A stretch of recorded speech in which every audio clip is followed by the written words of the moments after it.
15 menit. Assalamualaikum warahmatullahi wabarakatuh. Selamat pagi adik-adik semua semester 7. Kita bertemu lagi di mata kuliah Ilmu Kebidanan dan Kemanjiran 1. Dan pada pagi hari ini, next materi yang coba kita akan terangkan mengenai pendahuluan distokia fetalis. Karena kalau seminggu lalu kita sudah kupas mengenai distokia maternalis, sesuatu hambatan dalam proses kelahiran yang disebabkan ada masalah di induknya. Nah, sekarang ini kita akan bahas masalah-masalah kesulitan melahirkan pada hewan karena faktor fetusnya. Ada sesuatu yang salah tentang fetus tersebut. Salah di sini bukan hanya kesalahan di posisi yang perlu kita reposisi atau kita perbaiki, tapi juga ada masalah-masalah lain yang coba kita akan bahas di sini. Misalkan contohnya oversize fetus, fetus yang terlampau besar, berkembang cukup cepat dan baik di dalam kandungan, sedangkan ukuran saluran pengeluaran fetus yang tidak terlampau besar. Itu akan menimbulkan masalah juga. Selain itu juga ada masalah tentang fetus, yaitu monstrositis, yaitu fetus yang berkembang tidak sebagaimana mestinya, sehingga bentuknya tidak beraturan di dalam. Misalkan contohnya sapi, fetus sapi yang jumlah kakinya bukan 4 tapi 6, misalkan, atau kepalanya 2, atau kepalanya jadi hidrosefalus, terlalu besar sehingga susah keluar, itu masuk monstrositis. Jadi ini kita kupas sedikit-sedikit karena dalam mata kuliah ini, dalam pertemuan ini ada banyak sekali istilah-istilah yang nanti akan terus digunakan di praktikum-praktikum penanganan distokia. Kurang lebih ada 4-5 pertemuan praktikum. Itu jadi tolong diperhatikan dengan baik. Jadi tujuan instruksional khusus pada pertemuan kali ini, kalian bisa mendefinisikan berbagai macam istilah-istilah penting dalam istilah-istilah penting medis ya, dalam alur atau metode penanganan distokia tersebut. Apa yang dimaksud dengan traksi, apa yang dimaksud dengan reposisi, apa yang dimaksud dengan retropulsi dan sebagainya, nanti coba kita akan bahas. Berikutnya untuk mengklasifikasi. Jadi setelah mengikuti perkuliahan ini, kalian bisa mengklasifikasikan mana yang termasuk distokia maternalis, mana yang termasuk distokia fetalis. Terus juga kalian juga bisa paham, mengerti, dan bisa menjelaskan step by step penanganan distokia fetalis dari berbagai macam habitus atau problem atau hambat abnormal. Tapi juga ada presentasi posisi yang habitusnya normal, artinya nggak ada kesalahan apapun di sana.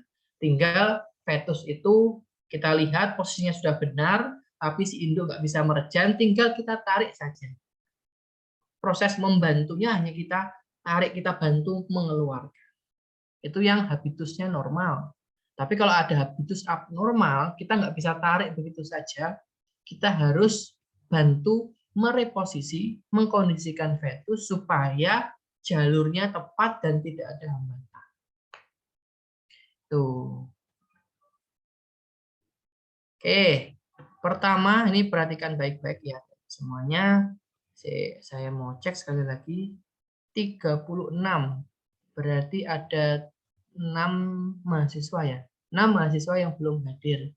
Sangat disayangkan karena ini cukup penting nanti ketika nggak bisa hadir pada pertemuan kali ini, praktikum-praktikum berikutnya kalian kebingungan dalam apa sih yang dimaksud Prof. Imam nanti misalkan yang menjelaskan praktikumnya, atau Dokter Cuk atau Dokter Budi Utomo kok ngomong retropulsi itu apa, kok ngomong habitus itu apa.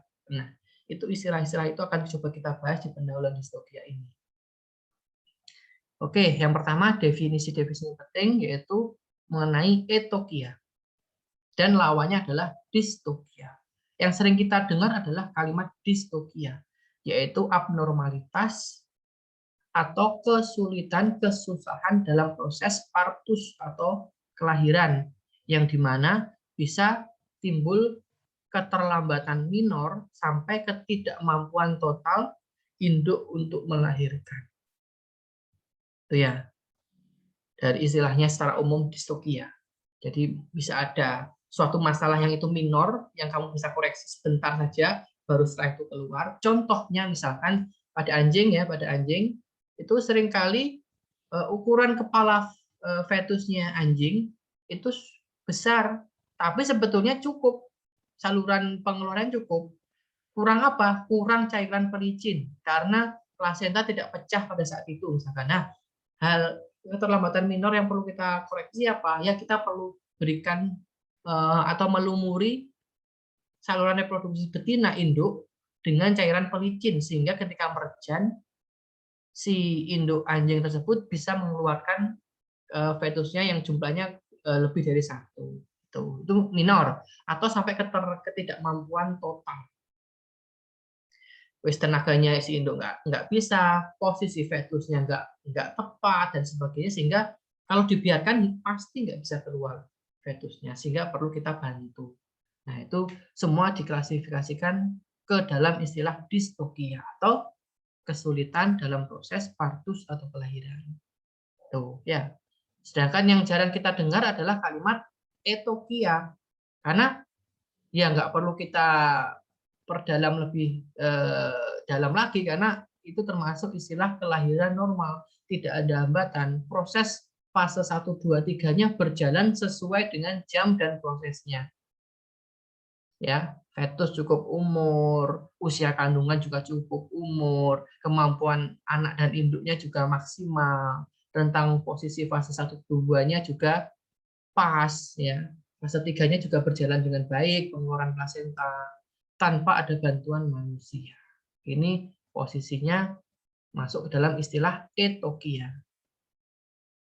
Nah, cuma etokia ini kalau kita berbicara mengenai ternak ya, bukan pet animal. Kalau pet animal kita sedikit lebih paham karena nutrisi yang diberikan ke induknya mungkin memang sudah bagus. Tapi kalau peternakan, sapi, kambing, domba belum tentu bagus. Sehingga walaupun misalkan saya praktek dipanggil oleh peternak untuk menangani laporan dari peternak sebetulnya distokia ya. Ketika kita sudah sampai ke sana, ternyata bukan distokia tapi etokia ya. Nggak kita bantu apapun ternyata sudah bisa keluar dengan sendirinya fetusnya. Tapi tetap kita harus berikan terapi, treatment untuk si induk agar induk postpartus tidak terjadi masalah. Misalkan intake kalsium, zat besi, vitamin B1, vitamin A, dan sebagainya perlu kita masukkan ke induk. Walaupun dia dalam keadaan prosesnya etokia, bukan distokia. Oke, berikutnya ada stadium-stadium kelahiran. Yang pertama stadium 1 itu merupakan fase persiapan kalau yang saya jelaskan sebelumnya ya. Fase kedua adalah fase pengeluaran fetus dan fase ketiga adalah fase pengeluaran membran fetus atau plasenta. Nah, ini enggak masalah ya. Nah, ini beberapa jenis hewan. Jadi stadium 1, 2, 3-nya dalam proses kelahiran itu berapa lama. Kalau dia lebih dari stadium ini, ya kita klasifikasikan kemana? Ke distokia. Kalau masih dalam stepnya itu, sapi masih gelisah-gelisah seharian, oh iya kita nggak usah, oh Pak harus sesar itu, jangan. Itu masih mungkin masih fase 1, masih proses persiapan gitu ya. Kita cek aja semua checklist fase 1 terlampaui apa tidak untuk si sapi induk tersebut. Atau kalau itu terlampaui dalam waktu setengah jam atau sampai dalam waktu 1 hari masih normal, nggak usah kita kasih tindakan yang penting lainnya. Tapi kalau udah lebih daripada itu, kita baru berikan tindakan-tindakan terukur selanjutnya. Misalkan, oh kita pilihannya adalah apa itu anestesi epidural. Oh, kita pilihannya adalah induksi kelahiran. Oh, kita pilihannya adalah seksosesaria. Oh, kita pilihannya adalah mencoba mereposisi dan sebagainya. Itu pilihan-pilihan jika stadium-stadium ini tidak berjalan semestinya.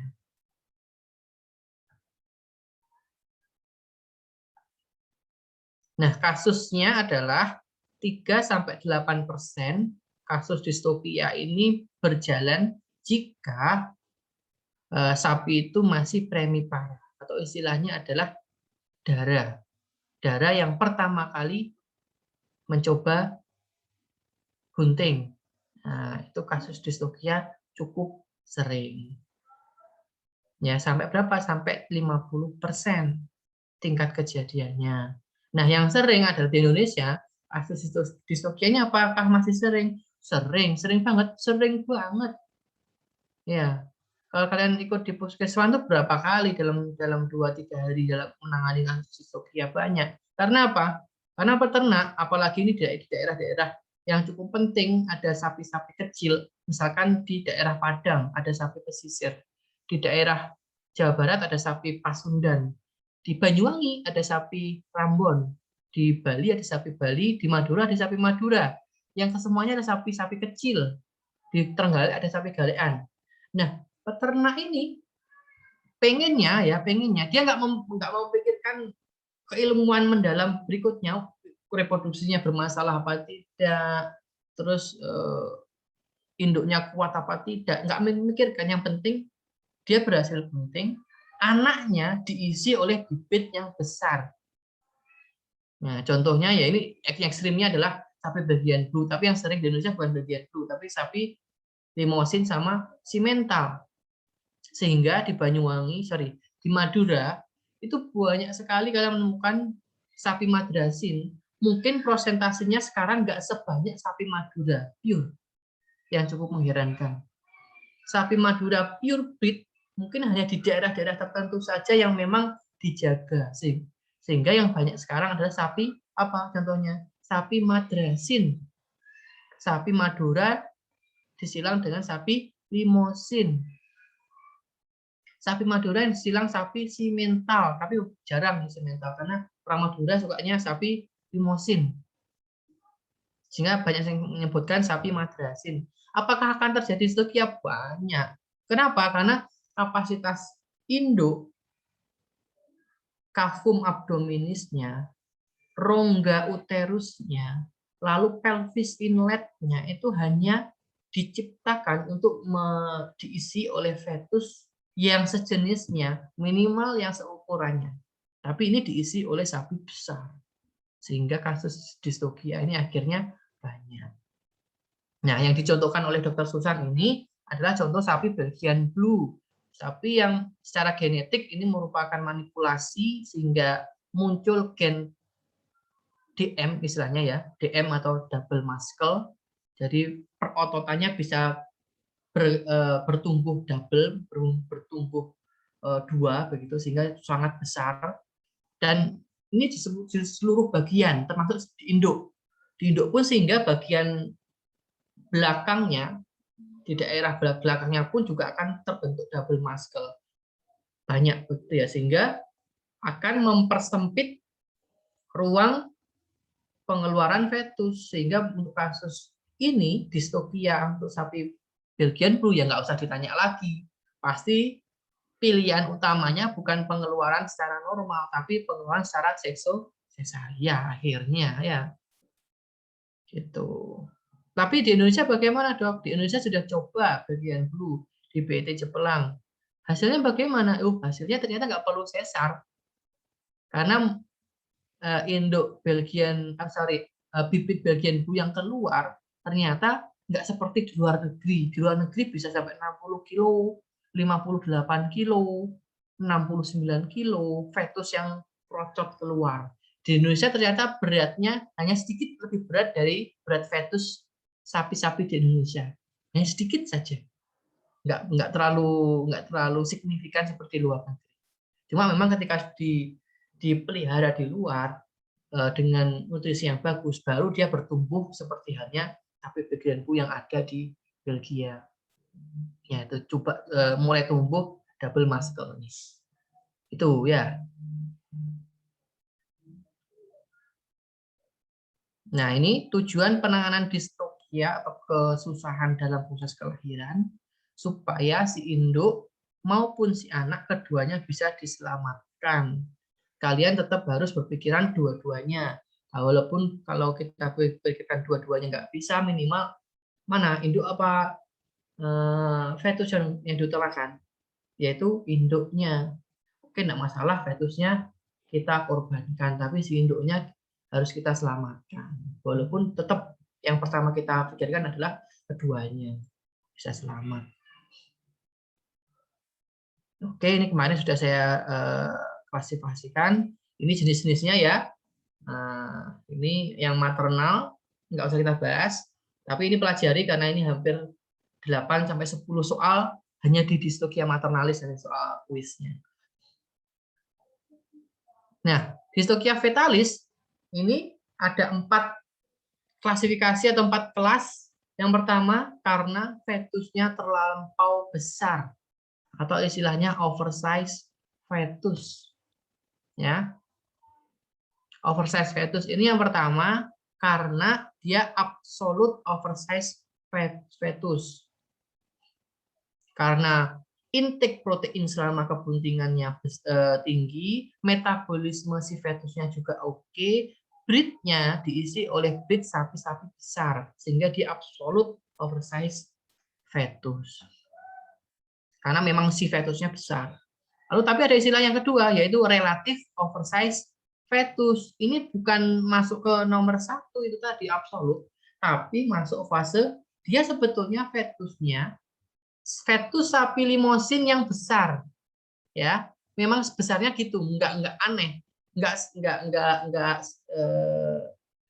abnormal gitu ya, sebenarnya normal dia, beratnya ukurannya normal sapi limosinnya, tapi diisikan di induk sapi Madura yang ukuran organ reproduksinya kecil sehingga terlihat fetusnya besar. Nah, klasifikasi tersebut dinamakan relative oversize fetus. Itu yang sering ada di Indonesia. Relative oversize fetus. Yang pertama yang gimana sih, Dok? Yang absolut. Absolut itu misalkan itu tadi sapi limosin induk kamu isi dengan sapi atau simen ketika kawin IB dengan sapi limosin juga, atau sapi-sapi yang ukurannya sama. Ya, breed yang ukuran besar juga. Tapi ketika fetusnya ternyata protein intake-nya bagus, metabolisme bagus, ternyata di dalam itu ukurannya besar sekali, abnormal ukurannya. Nah, itu masuk absolute oversize fetus. Atau misalkan di Indonesia, sapi Bali, kamu isi dengan sapi Bali juga. Nah, sapi fetus si sapi Balinya besar, itu masuk absolute oversize fetus. Ya. Itu klasifikasi pertama, yaitu oversize fetus. Yang kedua adalah kelainan perkembangan atau deformasi fetus. Nah, contohnya yang saya sebutkan, sapi kalau dia twin, ya, twin atau twinning, kembar siam, kembar identik atau kembar non identik, kesemuanya dimasuk dalam klasifikasi abnormal atau keadaan induknya patologis karena sapi normalnya tetap hanya 1 fetus. Tapi di sana berhasil mempertahankan 2 fetus atau duplikasi fetus. Nah, ini keadaan-keadaan yang memungkinkan sapinya nggak bisa keluar dalam keadaan normal, perlu kita bantu. Walaupun kejadiannya kalau kalian sering diskusi dengan Prof. Puji nanti ketika koas, sapi yang berhasil twinning atau mengandung 2 fetus itu nggak sampai 7 bulan fetusnya akan keluar dengan posisi abortus. Sapinya nggak berhasil selamat sesuai dengan waktu dan besarnya. Tuh. Ya, itu duplikasi fetus. Yang kedua ada monstrositis yang saya sebutkan tadi, di mana ada deformasi fetus di segala macam organnya, sehingga dia akan memperbesar. Kakinya nambah satu misalkan, kepalanya ada 2, walaupun tubuhnya 1, atau banyak sebab itulah ya. Terus ada ascites fetus, fetus yang mengalami ascites sehingga fetusnya membesar. Nah, ada timbunan cairan di sana sehingga akan susah keluar juga. Ini ada anasarka, ini hampir sama dengan monstrositis. Terus yang kelima ada hidrocephalus atau ukuran kepala fetus yang terlampau besar karena ada timbunan cairan di ini di tengkoraknya di bagian kepala, bagian frontalisnya, yang merupakan keadaan patologis juga. Oke, terus klasifikasi berikutnya ada kematian fetus, ya, bisa mumifikasi, bisa maserasi, bisa mole atau bunting anggur. Nah, bunting yang awal ya belum sampai terjadi bunting anggur ya, belum sampai terjadi organogenesis, sapinya fetusnya mati atau embrio atau zigotnya mati. Pokoknya belum terlalu besar ya, belum sampai terjadi organogenesis, mati dan diserap oleh si induk ininya fetusnya, tapi masih tersisa kantong kebuntingannya atau apa istilahnya embrio saknya itu masih ada, makanya sering disebut dengan bunting anggur. Itu ya. Kalau mumifikasi tahu sendiri ya, di mana keadaan fetusnya mati dengan dalam keadaan organ tubuhnya tetap atau mengeras seperti mumi. Ya kalau kalian masuk tangannya per vaginal ya benar-benar merasakan sesuatu yang keras di sana. Kalau mau paksa keluar pelan-pelan karena kalau bisa terlalu cepat bisa merobek saluran reproduksi induknya. Kalau maserasi itu keadaan di mana mumifikasi yang dibiarkan ya sampai kejadian infeksi sehingga fetusnya menjadi bubur bercampur dengan nanah. Kalau sudah sampai maserasi, biasanya di saluran reproduksinya diikuti dengan keadaan piometra, yang bahaya. Ya. Nah, yang digarisbawahi, di underline oleh Dr. Susan di sini, itu adalah poin klasifikasi C, yaitu kesalahan situs, posisi, dan postur dari si fetusnya. Istilahnya, kasarannya sering kita dengar kalau pada manusia, bayinya sungsang. Berarti ada posisi yang nggak tepat di dalamnya. Kalau kita berbicara dunia kedokteran hewan, ada kesalahan situs, posisi, postur, atau habitusnya. Yang ini akan kita coba bahas banyak sekali pertemuan di praktikum, termasuk juga step by step metode pengeluarannya dan perbaikan posisinya. Oke, sampai di sini ada yang didiskusikan.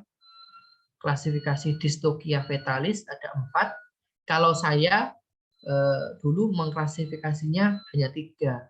Kematian fetus tidak saya masukkan. Ternyata di sini masuk juga dalam keadaan distokia fetalis. Oke, nggak masalah. Ada 4 berarti ya.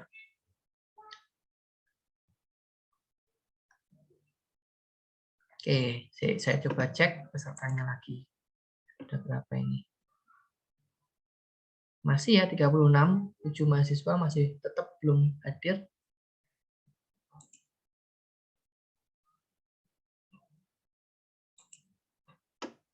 Oke, nah istilah-istilah penting ini yang perlu kita perhatikan, yaitu presentasi atau situs, sama ya. Lalu ada posisi dan habitus. Habitus itu sama dengan apa tadi? Postur. Ya. Jadi presentasi, situs, habitus, dan posisi. Nah, presentasi atau situs itu apa? Menjelaskan antara sumbu memanjang fetus dengan sumbu arah kelahiran induk. Berlawanan atau sejajar. Ya. Apa yang dimaksud bersejajar? Saya bisa melihat muka saya nggak ini ya. Nah, contohnya ya. Ini sosisnya anak saya ini ya. Nah, ini adalah fetusnya misalkan ya. Kalau dia sejajar atau paralel dengan sumbu panjang saluran induk, salurannya juga di sini ya, sama. Gini ya, ini salurannya. Nah, dia akan keluar dengan nama longitudinal nantinya ya. Sejajar. Ya. Sejajarnya ada dua nanti. Longitudinal anterior, artinya sumbunya fetusnya itu sama, ada yang betul-betul sama, kepala fetus juga mengarah ke arah anteriornya induk, mengarah ke kepala. Ada juga longitudinal posterior, yang mendekati kepala induk adalah pantatnya fetus. Nah, sorry ya, betul gitu ya. Jadi ada longitudinal posterior, itu posisinya sama seperti induknya. Yang mendekati kepala induknya ya kepala fetusnya adalah longitudinal posterior. Balik saya tadi. Artinya yang kamu lihat pertama kali di saluran pelvis inletnya adalah kaki belakang dari fetus. Ada istilahnya longitudinal anterior. Ini sejajar dengan sumbunya, tapi yang mendekati kepala induknya itu bukan kepala fetusnya, tapi pantat dari fetusnya atau ekor dari fetusnya.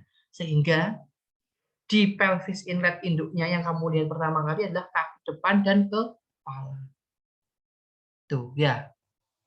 Kalau hal itu terjadi, hubungannya itu sejajar ya, itu termasuk klasifikasi normal, masih bisa kita cukup cepat membantu pengeluaran. Yang susah adalah ketika presentasinya dia tegak lurus. Nah, tegak lurus ini yang sering kita sebut dengan sungsang. Nah, ini misalkan saluran induknya, ya, ini ya, mana ya? Nah, ini misalkan kamu lihat ini adalah kurvanya dan di belakang saya ini adalah arah ke kepalanya. Posisi fetusnya gini deh. Nah, bukan gini, kalau gini kan sejajar ya. Nah, ini sejajar. Tapi di dalam fetusnya posisinya gini. Nah, gini. Gini ya. Nah, dia berdiri atau dia gini, salto gini ya, atau miring gini. Nah, kesemuanya disebut dengan tegak lurus atau sungsang. Nah, itu yang perlu waktu yang cukup lama, sampai berjam-jam. Oke, kita bahas arah presentasi atau situs yang sejajar. Nah, ada dua, yaitu istilahnya yang pertama adalah longitudinal anterior, yang kedua adalah longitudinal posterior. Di mana longitudinal anterior situsnya anterior, letak kepalanya ini yang mendekati pelvis inlet. Fetus keluar maju, bukan mundur. Bisa dibayangkan ya. Nah, ini salurannya lagi. Ya, ini salurannya fetusnya ya. Bentar. Sebentar.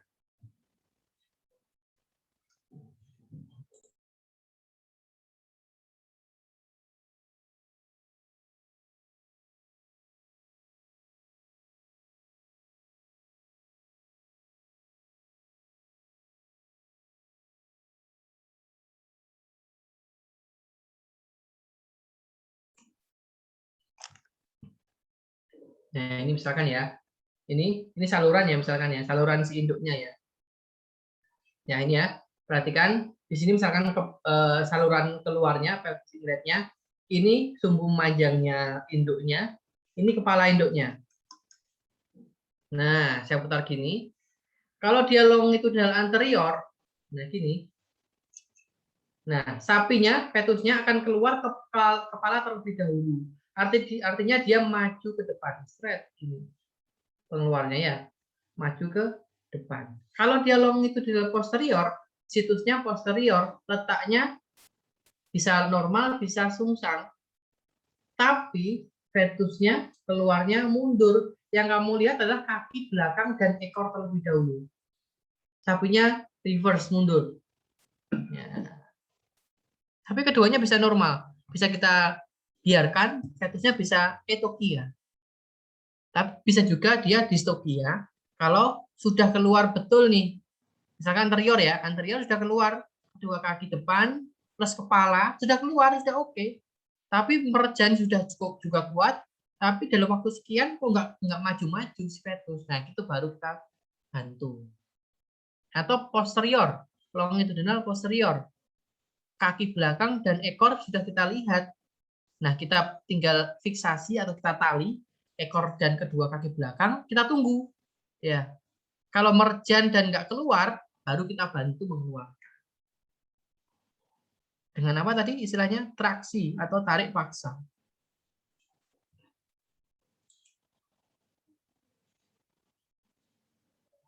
Nah, itu yang tadi ya, sejajar ya. Berikutnya yang presentasi atau situsnya tegak lurus. Ada istilahnya situs transversal. Fetus melintang di mana sumbu longitudinal fetus tegak lurus terhadap saluran kelahiran.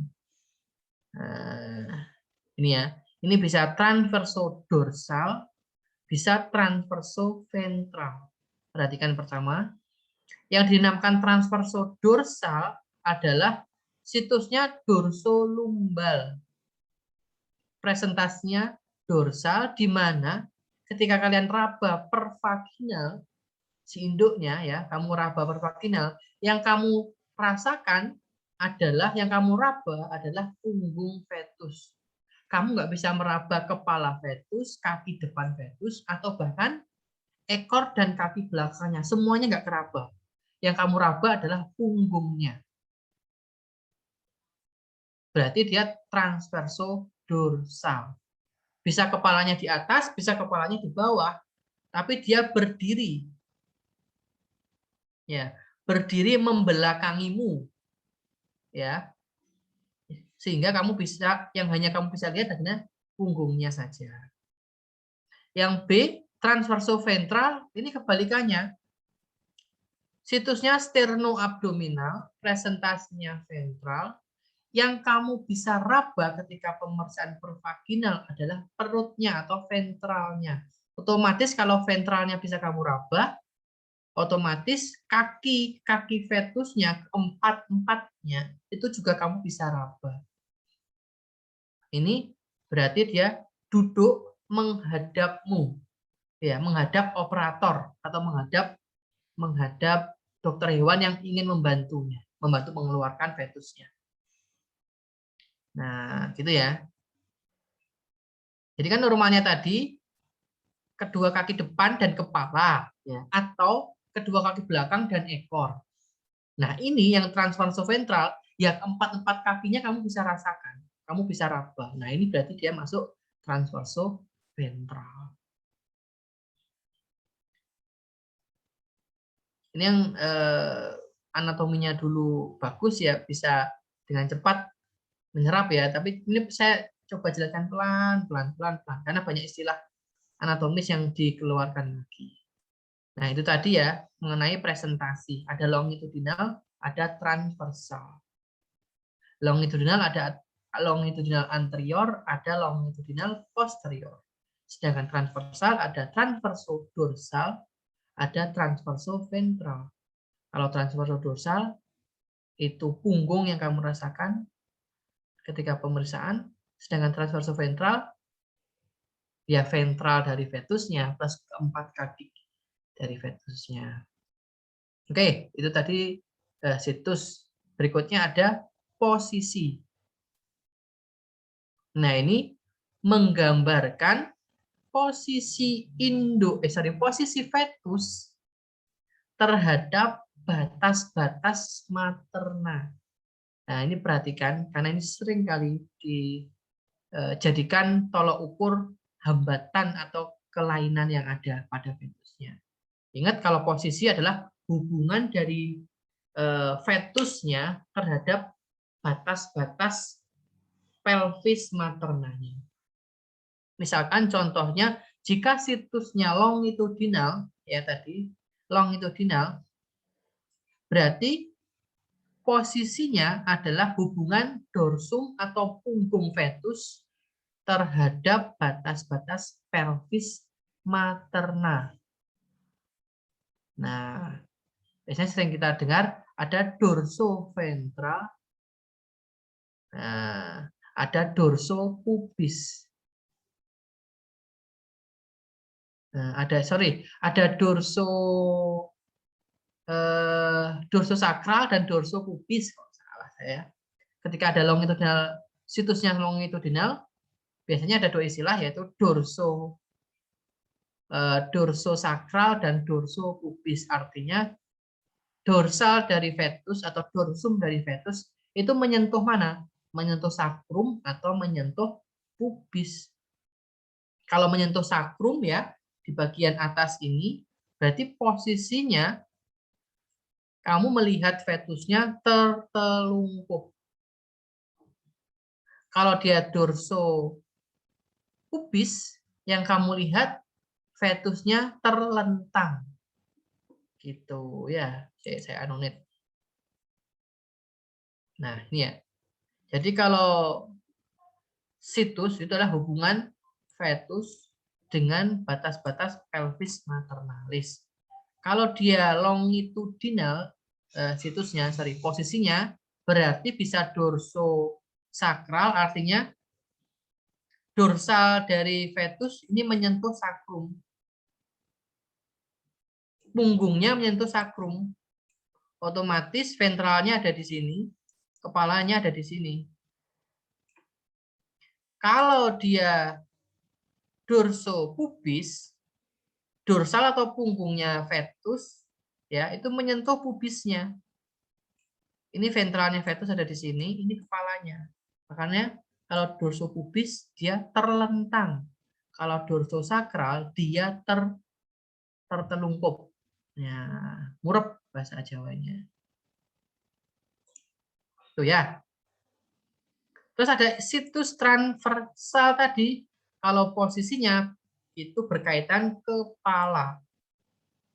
Nah, ya, ingat-ingat kalau posisinya dengan situs longitudinal, kita kaitkan posisi dorsum fetus dengan batas-batas pelvis maternal. Tapi kalau situsnya transversal, tadi ya, transversal, berarti hubungannya bukan dorsum fetus, tapi kepala fetus dengan batas-batas pelvis materna. Contohnya cepalo ilial dexter. Cepalo apa? Cepalo kepala. Kepala fetus menyentuh ilial dexter. Berarti kepalanya menyentuh ilium sebelah kanan fetus. Akan versus gitu ya. Kepalanya kalau kamu paksa keluar, dia akan menyentuh dan bergesekan ke ilium sebelah kanan. Makanya situsnya disebut dengan cepalo ilial dexter. Juga bisa apa lagi? Cepalo ilial sinister. Atau yang lain banyak. Kalau menyentuh pubis apa, atau menyentuh sakrum apa, itu juga nanti dijelaskan di next slide. Nah, ini ya posisinya. Kalau dia tadi situsnya longitudinal, ada istilah dorsosakral atau dorsal saja ya. Ada dorsoilial dextra. Nah, dorsum fetus itu menyentuh ilium sebelah kanan. Ya. Ada dorsopubis atau ventral, ini terlentang tadi ya. Ada dorsoilial sinistra. Dorsum atau punggung dari fetus menyentuh ilium sebelah kiri dari maternanya. Itu kalau posisinya longitudinal. Kalau posisinya transversal, situsnya transversal ya, Posisinya bisa cephalosakral, bisa cephaloilial dextra, bisa cephaloilial sinistra, dan cephalopubis. Kepala, hubungannya sama kepala, cephalo. Itu pasti berarti situsnya transversal.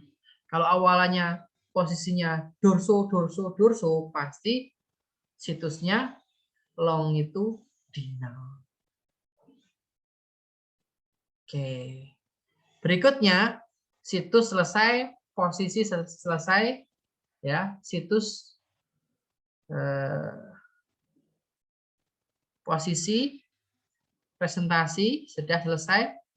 Berikutnya ada habitus atau postur, merupakan hubungan ekstremitas fetus, kepala, leher, dan kaki terhadap tubuhnya sendiri. Nah, ingat-ingat ya, kalau habitus menjelaskan ekstremitas fetus, kepala, leher, dan kaki terhadap tubuhnya sendiri. Jadi nggak ada hubungannya dengan maternalnya ini atau induknya. Ada dua habitusnya, normal dan abnormal. Dikata normal berarti tidak ada lekukan-lekukan yang membahayakan kalau kita tarik paksa. Dia istilah dulu, zaman dulu istilahnya PW, posisi wena. Nah, kakinya menjelojor ke depan, kaki belakangnya juga menjelojor ke belakang. Ekornya nggak menekuk, kepalanya nggak menekuk ke bawah, nggak ada hambatan sama sekali. Itu namanya normal. Tapi bisa juga abnormal ketika bisa kepala, bisa leher, bisa kakinya fleksi. Fleksi itu apa? Terjadi penekukan atau fleksi. Penekukannya bisa ke kanan, ke kiri, ke atas, dan ke bawah. Bisa salah satu kaki atau bisa kedua kaki.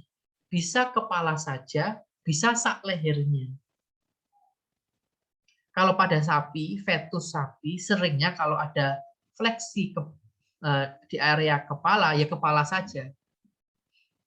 Nah, kalau bahasa Jawanya dingkluk, gitu ya. Kepalanya ke bawah atau dangak ke atas, ke arah atas gini. Nah, gini atau turun gini. Tapi hanya sebatas kepala. Seringnya ya. Tapi kalau fetus-fetus yang memang kondisi lehernya panjang dari awalnya, contohnya kuda, ya kuda itu anaknya itu memang sudah panjang lehernya. Yaitu bisa terjadi fleksinya bukan hanya kepala saja, tapi sak lehernya. Sak lehernya turun ke bawah atau terlalu naik ke atas. Ada istilahnya nanti. Tuh ya, itu termasuk dalam habitus. Jadi habitusnya bisa normal dan abnormal. Ya. Jadi sudah ada situs, sudah ada posisi, sudah ada habitus. Nah,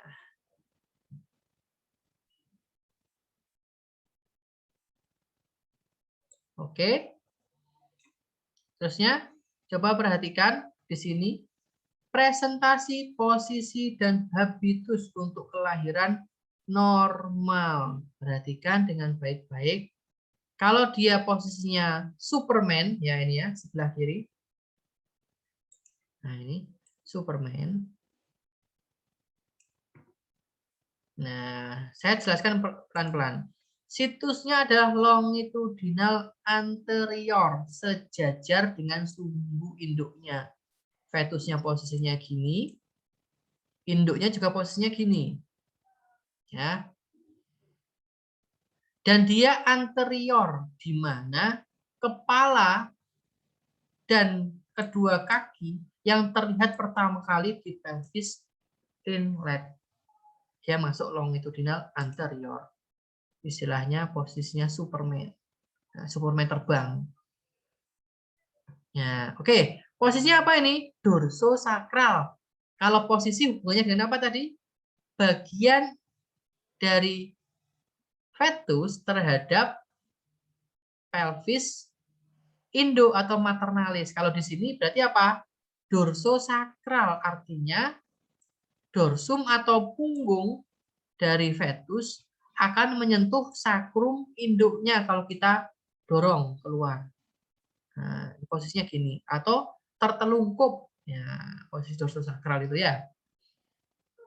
Habitusnya apa? Normal, bukan abnormal. Kenapa? Karena tidak ada fleksi penekukan baik itu di kepala maupun kedua kakinya, nggak ada. Nah, ini sudah posisinya enak banget ini untuk keluar. Kalau plasentanya pecah, induknya merejanya kuat, terjadi dilatasi serviks yang hebat, oksitosinya juga oke, kontraksi di miometrium, keluar sendiri ini pastinya. Ya.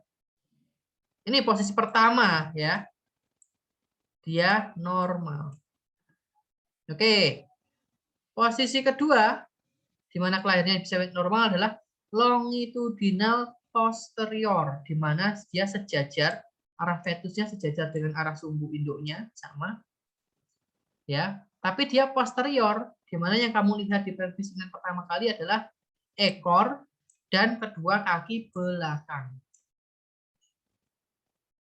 Mundur dia, pengeluarannya mundur. Nah.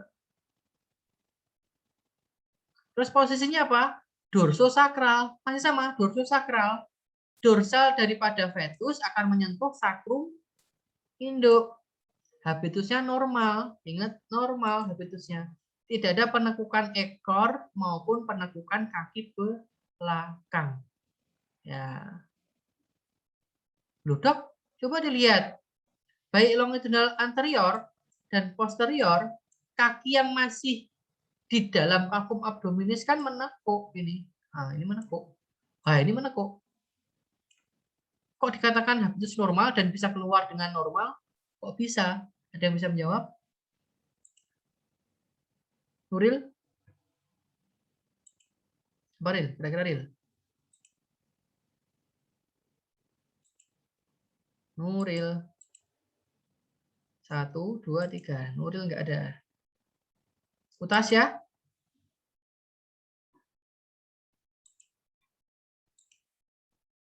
Utasya? Utasya 1, 2, 3 tidak ada. Oke. Nuril sama Utasya. Sebentar saya catat dulu. Berikutnya ada Erina. Erina. Ada, Dok. Oke. Kamu bisa menjelaskan deh. Ini kok dikatakan bisa keluar dengan normal, padahal kan ada penekukan kaki yang masih di dalam ini, di dalam vakum abdominis. Kira-kira secara logika gimana? Apa kalau kita tarik ke sana ya, kita tarik ke sana ya, apakah ini nanti nggak menghambat, Dok, penekukan ini? Jawabannya enggak. Kenapa?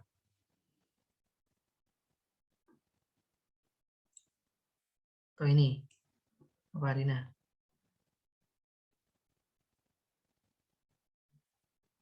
Logika aja.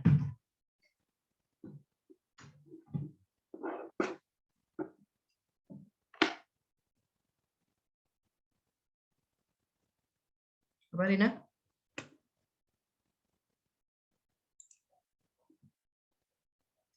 Saya kasih clue nih. Nah, ini nih. Hubungannya dengan kavum rongga uterus. Oke, sambil menunggu Erina, Intan Ribda.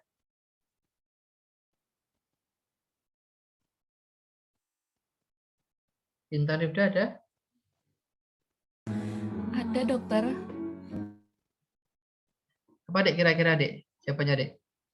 Logikanya.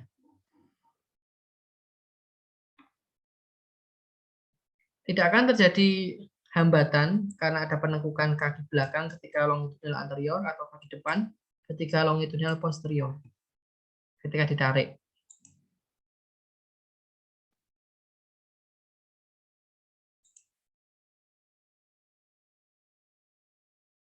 Oh, kok bingung semua? Di logika aja. Jawabannya salah nggak apa-apa. Sepertinya kakinya bisa lurus, Dokter, setelah adanya tarikan. Ya. Oke, jawabannya betul. Sapinya, fetusnya nanti akan meluruskan kaki, ya, ini, dan ini akan jadi lurus kakinya ketika rongga fetus menjadi longgar kembali karena separuhnya sudah dikeluarkan. Nah, separuhnya mau tarik nih, seret, ini ya, otomatis space-nya akan longgar lagi, sapinya akan membujurkan kakinya ke sini. Nah, begitu pun juga dengan ini, ketika separuh sudah keluar ya, nah ini akan membujur lagi. Ini ya.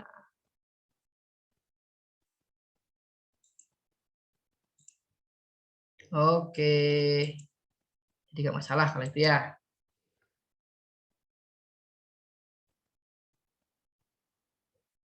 Ini perhatikan, adanya perubahan-perubahan kedudukan fetus pada stadium 1, di mana fetus akan mencari posisi yang paling enak untuk dia maju atau mundur dalam proses pengeluaran fetusnya tersebut dalam partus ya. Yang pertama akan terjadi ekstensi kedua ekstremitas. Ya. Bisa dia kaki depan terlebih dahulu yang keluar, bisa kaki belakang terlebih dahulu dan mengarah ke saluran kelahiran, menyentuh serviks sampai keluar ke pelvis inlet. Ya. Terjadi pemutaran fetus pada sumbu memanjangnya yang merubah posisinya ke arah dorsosakral, karena posisi dorsosakral ini posisi paling enak keluar, baik itu mundur ataupun maju. Karena bisa saja beberapa hari sebelum dia keluar, dia posisinya terlentang. Kalau semuanya ini kan terlungkup ya. Bisa juga dia terlentang. Artinya dorsal fetusnya ini menyentuh pubis, kebalik. Nah, ini bisa tetap seperti semacam itu dan akan susah dikeluarkan, atau ketika jam-jam terakhir dia mau keluar, fetusnya mutar sendiri, mencari posisi dorso ini tadi. Nah, kalau sudah memutar sendiri berarti oke, nggak ada masalah. Tuh ya, situs posisi. Sekarang habitus yang ketika dia abnormal. Yang pertama, kaki depan.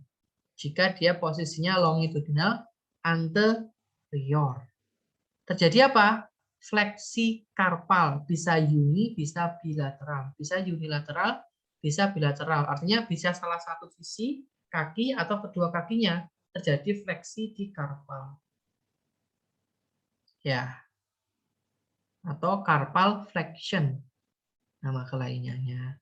Apakah ini bahaya? Bahaya, karena di bagian setelah carpal itu ada digiti.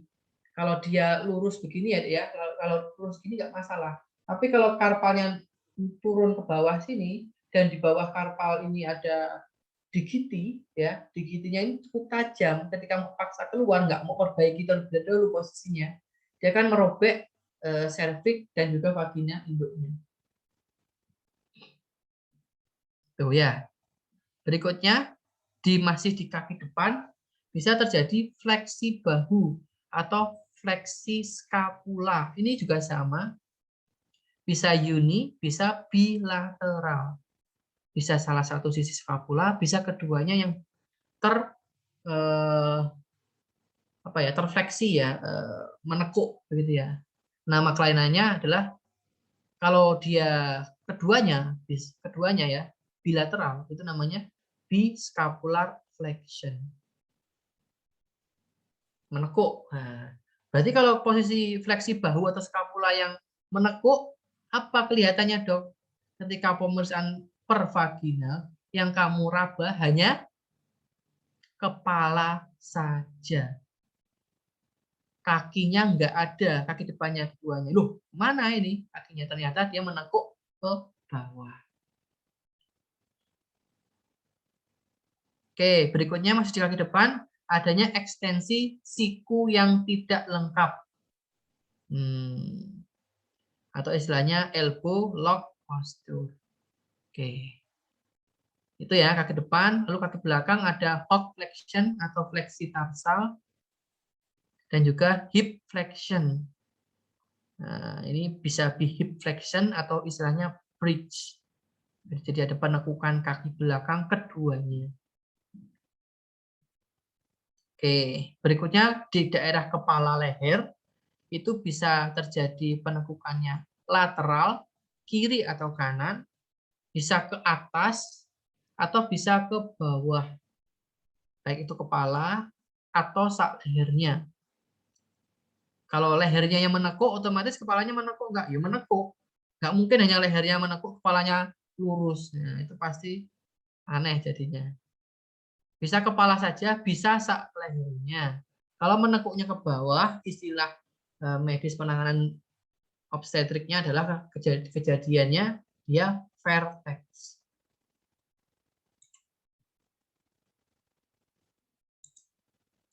Oke.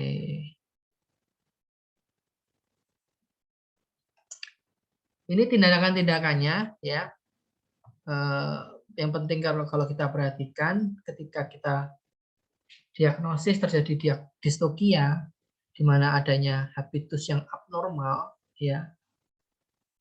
Yang perlu kita lakukan yang pertama kalau bisa reposisi terlebih dahulu. Ya, reposisi terlebih dahulu karena ini paling aman kita lakukan dengan tingkat keselamatan induk dan fetusnya juga yang paling bagus karena seksosesaria oke fetusnya kita selamatkan bisa tapi belum tentu pos operasi si induknya bisa berjalan dengan baik, masih ada kemungkinan dia reinfeksi dan sebagainya. Makanya penting kita lakukan pertama tetap reposisi.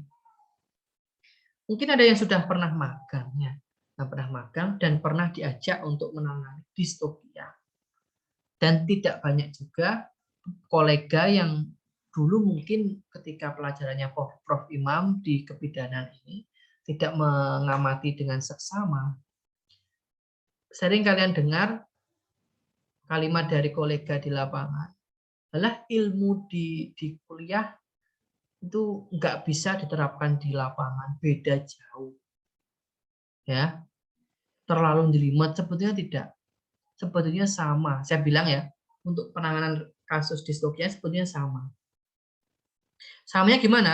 Walaupun panjang lebar dijelaskan oleh Prof. Imam dan pada saat ini saya yang menjelaskan, tapi intinya mau dipersingkat itu ada 3 tindakan. Yang pertama, ingat-ingat ya penanganannya, raih apa yang bisa diraih, lalu apa itu tali atau fiksasi, baru reposisi, terakhir traksi. Jadi sama sebetulnya. Poinnya adalah raih apa yang bisa diraih. Misalkan tadi ya, contohnya ya, ini ada kejadian habitus abnormal terjadi fleksi skapula keduanya atau biscapular flexion. Yang kamu lihat hanya apa? Kepala saja. Ya wes, raih apa yang bisa diraih. Apa yang bisa diraih? Kepala. Lalu apa? Fiksasi. Fiksasi kepalanya. Jangan sampai dia masuk kembali kepalanya ke arah saluran reproduksi lagi. Oke, sudah diraih apa yang bisa diraih, lalu fiksasi kepalanya. Berikutnya apa? Baru kita lakukan reposisi. Tangan kita masuk. Ada kesalahan apa sih di dalamnya ini? Kita coba perbaiki satu persatu. Memang kita nggak bisa, oh ini biscapular flexor sambil kita jelaskan, kita tarik ini. Memang kok keadaannya cukup hektik ya, cukup cukup cukup panik begitu. Jadi memang cepat-cepat yang perlu kita lakukan. Tapi tetap intinya adalah mereposisi. Nah, kalau reposisi sudah selesai, baru kita traksi. Nah, yang di lapangan yang sering kalian dengar oleh kolega-kolega adalah, wah yang penting pokoknya tangan kita masuk, ambil apa yang bisa kita ambil, lalu traksi, gitu kan? Yang perlu kita perbaiki adalah memang diperlukan reposisi. Kalau nggak direposisi, bisa bermasalah baik itu fetus maupun induknya.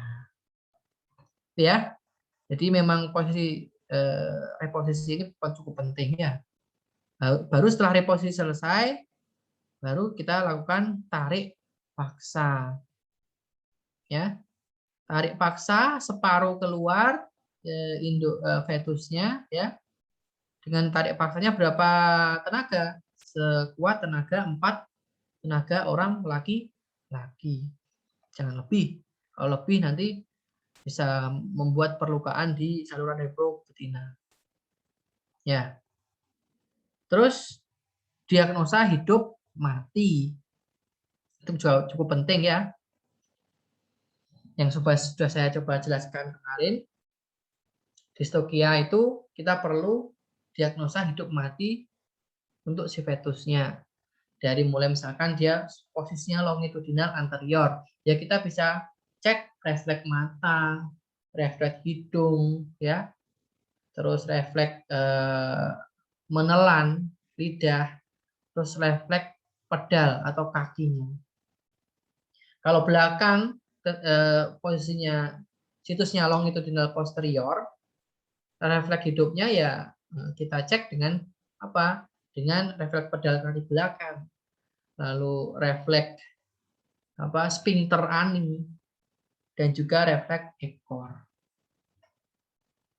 Ya, kalau kesemuanya sudah kita lakukan ternyata nggak bisa, ya kita bisa melakukan C-section atau sesar.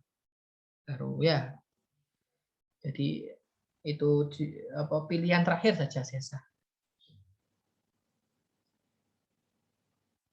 Oke, berikutnya ada istilah reposisi tadi. Mengembalikan ke posisi kedudukan yang normal. Artinya dia presentasi atau situsnya, posisinya, dan habitusnya normal semua. Nah, gimana cara reposisi? Ada 3 istilah.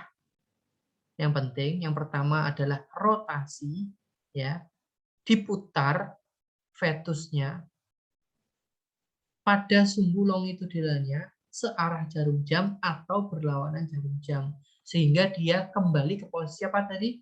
Dorso atau tertelungkup. Karena itu posisi paling enak fetus keluar. Terus berikutnya ada istilahnya traksi. Kalau traksi adalah penarikan bagian tubuh fetus untuk reposisi atau penarikan tubuh fetus keluar saluran induknya. Itu traksi, ditarik. Nah, jadi kalau nanti ada ujian langsung dengan Prof. Imam waktu koasistensi, jangan pakai kata putar atau tarik, tapi putar itu pakai kata rotasi, tarik itu pakai kata traksi. Apa yang kamu traksi? Yang kamu bisa fiksasi. Nah, jadi ya, berarti fiksasi apa? Berarti memegang dan memfiksasi atau menali bagian dari fetus yang sudah keluar dari pelvis inlet. Itu ya. Itu yang kita bisa traksi, kita tarik.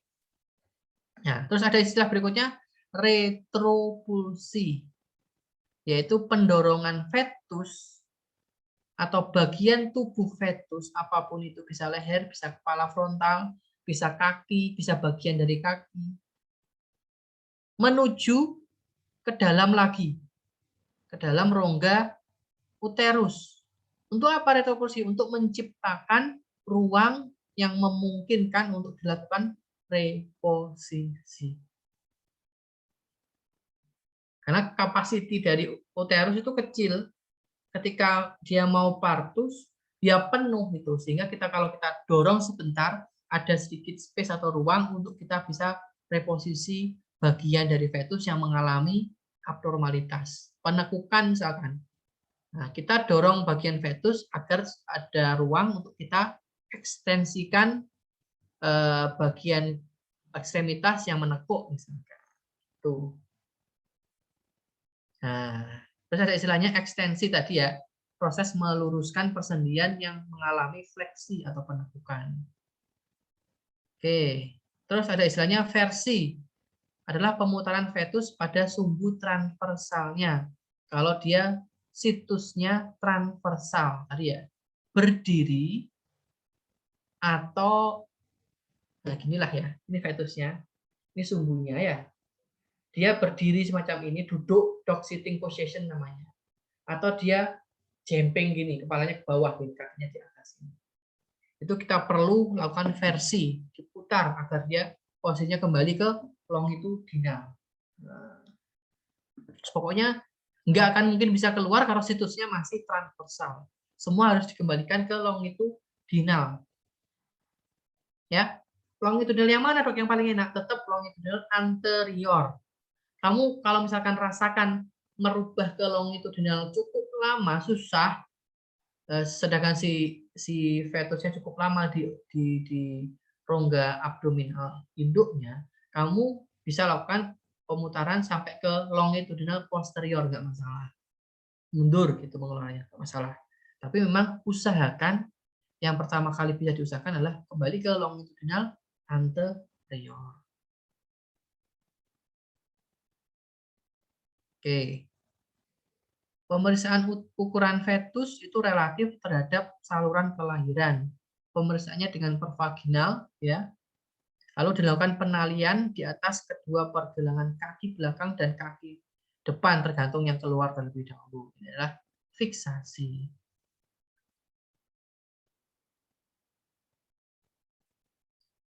Oke.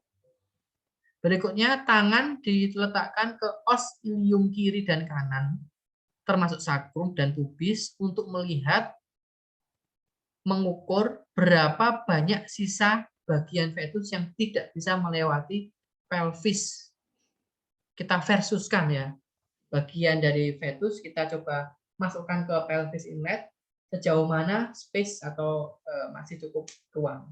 Kalau memang betul-betul terlalu besar fetusnya, kita nggak bisa paksakan untuk traksi atau tarik paksa, nggak bisa. Ya kita masukkan lagi fetusnya yang misalkan kedua kakinya sudah keluar. Lalu kita periksa kepalanya tidak hidrosefalus. Besar, nggak bisa kita paksa masukkan mandibulanya ke arah ini, pelvis inlet, lalu kita fiksasi, kita tarik, nggak akan bisa. Ya kita kembalikan lagi, kita masukkan lagi kakinya yang sudah keluar tadi ke dalam, lalu kita ada pilihan sekso, cesaria. Tapi kalau masih normal, ukurannya kita masukkan ke arah pelvis inlet masih bisa, nggak apa-apa kita tarik paksa. Oke, terus diagnosa hidup nanti, ya ada refleks. Kalau dia longitudinal anterior, ada refleks menelan atau menyedot, berarti kita pegang apa? Pegang lidahnya. Hati-hati, karena fetus atau pedetnya yang sudah di dalam itu sudah ada pertumbuhan gigi. Dan posisi giginya itu lengkap di bagian depan. Jadi hati-hati dalam melakukan refleks diagnosa refleks menelan ini. Kalau kena apa istilahnya itu bagian giginya lah ya, kok saya lupa namanya. Itu bisa kegigit, kamu nanti bisa berdarah. Ya. Juga hati-hati. Tapi kita bisa cek yang lain, misalkan refleks pedal. Kita tarik, ada perlawanan kakinya, atau ada gerakan kakinya. Tuh ya. Terus refleks mata, refleks berkedip, lalu ada refleks detak jantung fetus. Kalau situs posterior gimana dok? Longitudinal posterior, kita bisa refleks pedal tetap karena ada kaki belakang di sana.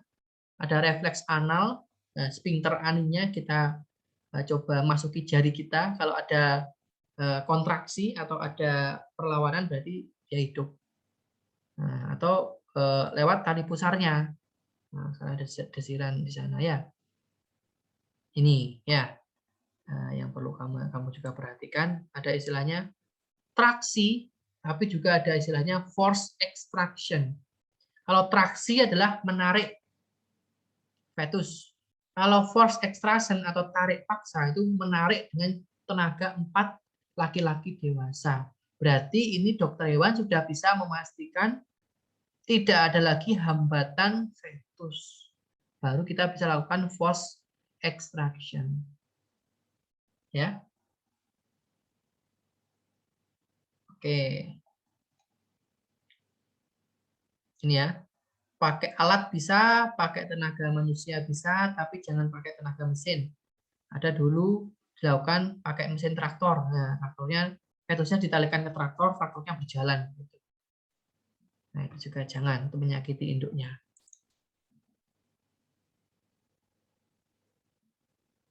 Nah, pelaksanaan tarik paksa ini juga yang saya sebutkan tadi harus sejajar, sesinkron mungkin dengan proses perjalanan induk. Ya, kemarin saya dikoreksi oleh Surya Diningrat, ya, memang betul.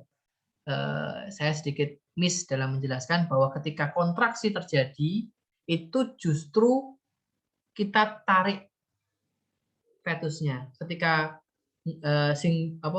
kontraksi nggak berjalan, kita diam dulu, kita lakukan deposisi, kita cari waktu. Kalau dia kontraksi lagi, kita tarik lagi, gitu ya. Terus perhatikan arah pengeluaran fetus, ya. Ketika dia masih awal-awal pengeluaran, arahnya ke caudo-dorsal, ke arah atas terlebih dahulu, ya, ke arah atas sebentar, baru setelah itu kamu traksi atau extraction force ke arah caudo ventral ke bawah. Jangan semuanya ke atas gini. Apa akibatnya kalau semuanya kan tarik paksa ya? Kita tarik paksa arahnya ke caudo dorsal. Tarik ke atas semua. Nanti kalau sudah keluar, si fetusnya akan terhempas cukup tinggi sampai dia jatuh ke bawah. Itu juga bahaya. Ya, akan terjadi benturan yang cukup kuat. Makanya kita tarik ke caudo dorsal sebentar, baru kita turunkan, tarik ke arah caudo ventral ke bawah. Tuh. Itu arah pengeluaran ya. Lalu ada penarikan kaki secara bergantian dan pemutaran rotasi 45 derajat jika ada situs yang masih perlu kita perbaiki. Tuh ya. Ya ini Dek. Kalau sudah dalam posisi siap untuk lahir, kamu bisa cek ini. Nah, misalkan ini ya, ini contohnya ini, gambar ini, perhatikan baik-baik. Nah, masih dalam ini kamu biarkan 1 jam setelah diagnosis ini. Nah, ini ya. Coba perhatikan ini. Mungkin kamu bisa pegang mandibulanya fetus dan kamu arahkan ke pelvis inlet ini ya. Tapi kok cuma kepala saja. Setelah itu mana kakinya nggak bisa kamu raba. Berarti dia terjadi habitus abnormal yaitu biscapular flexion. Kedua skapulanya menekuk ke dalam. Ini harusnya kan kakinya juga membujur keluar sih. Nah, ini berarti perlu dilakukan proses membantu pengeluaran. Nah, ini dorsosakral Dek ya. Dorsosakral. Kalau longitudinal posterior ini arah pengeluaran sumbu fetus. Ini pelvis inletnya di sini. Ini kepala induknya, ya bisa dibayangkan ya. Nah, ini kepala induknya. Nah, ini pelvis inletnya. Nah, berarti kalau longitudinal posterior kamu hanya bisa melihat ekor sama kaki belakang. Tapi kalau longitudinal anterior itu kebalikannya. Kamu bisa lihat kepala sama kedua kaki depan. Dan posisinya tertelungkup. Dorsonya ada di atas, tertelungkup ya. Tapi kalau dia dorso pubis, ya gini bentuknya ya. Kamu bisa pegang, misalkan longitudinal anterior, dorso pubis. Kamu memang bisa melihat meraba kepala dan kedua kaki, tapi kepalanya terbalik. Ya, bagian mandibulanya ada di atas, bagian frontalnya ada di bawah. Oh, berarti dia dorso pubis. Kalau masih kamu bisa tarik, ini juga nggak apa-apa, nggak masalah. Tapi terkadang ini akan terjadi proses kesulitan melahirkan karena bagian ini, bagian ini itu akan banyak menyentuh dan berinteraksi dengan pubis induknya.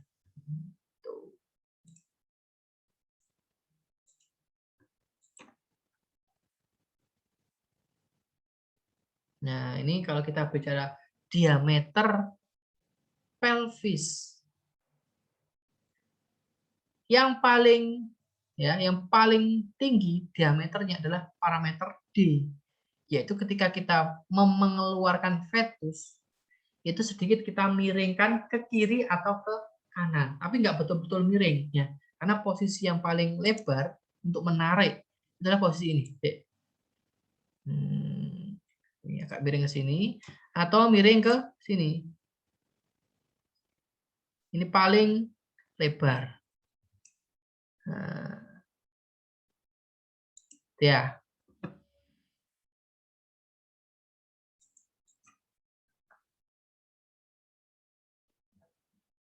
Nah, oleh karena itu kenapa perlu kita lakukan rotasi 45 derajat supaya kita dapat diameter paling lebar dalam proses pengeluaran. Oke. Berikutnya ada istilahnya fetotomi.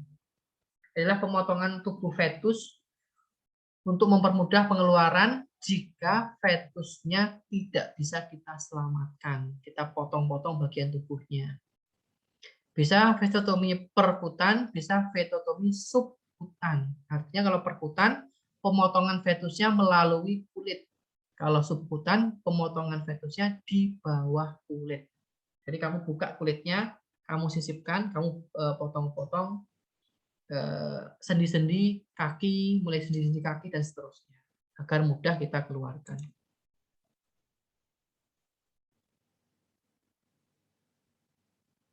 Oke, sekarang dari segala macam istilah yang saya sampaikan tadi, saya mau tanya. Ya, oke. Saya tanya Utasya. Ada respon dari Utasya tadi. Betul nggak ke kamar mandi ini? Utasya.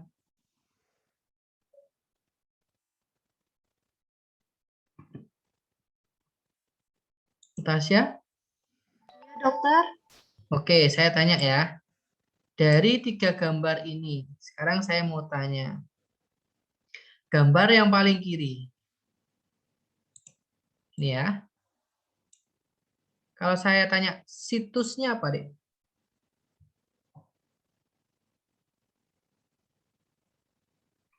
itu normal dokter. Yes. Perhatikan lagi, kan ada istilahnya situs, posisi, dan habitus. Oke, habitusnya yang kamu jawab tadi normal. Kalau saya tanya situsnya,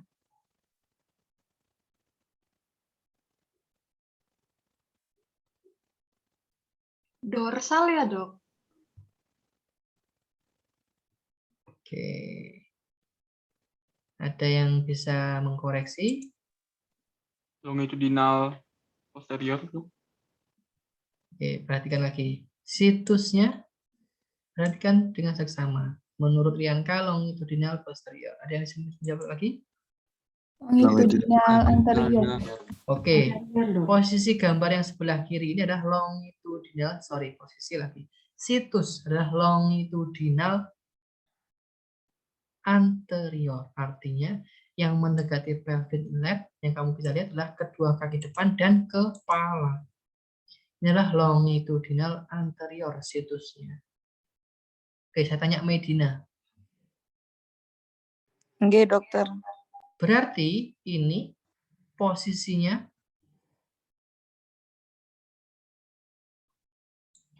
situsnya longitudinal anterior, LA. Ya.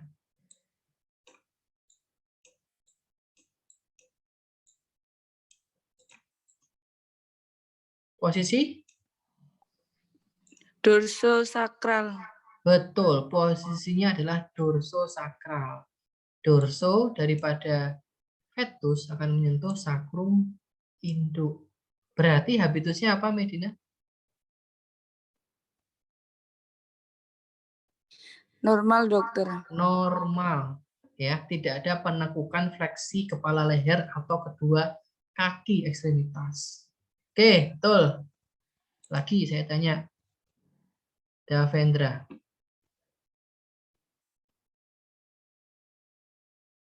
Iya dokter. Di gambar ini, nah sekarang ini, saya tanya situsnya, perhatikan baik-baik. Situsnya, Longitudinal. Iya longitudinal dok. longitudinal apa?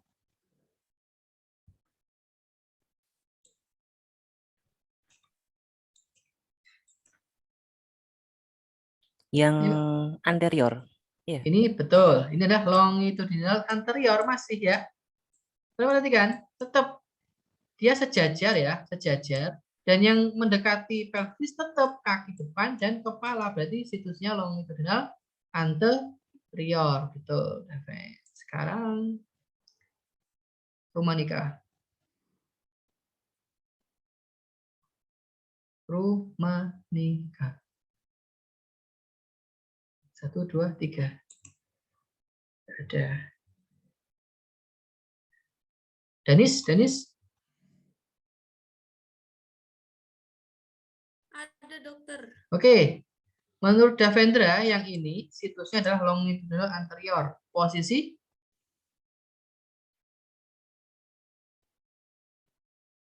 saya kasih clue.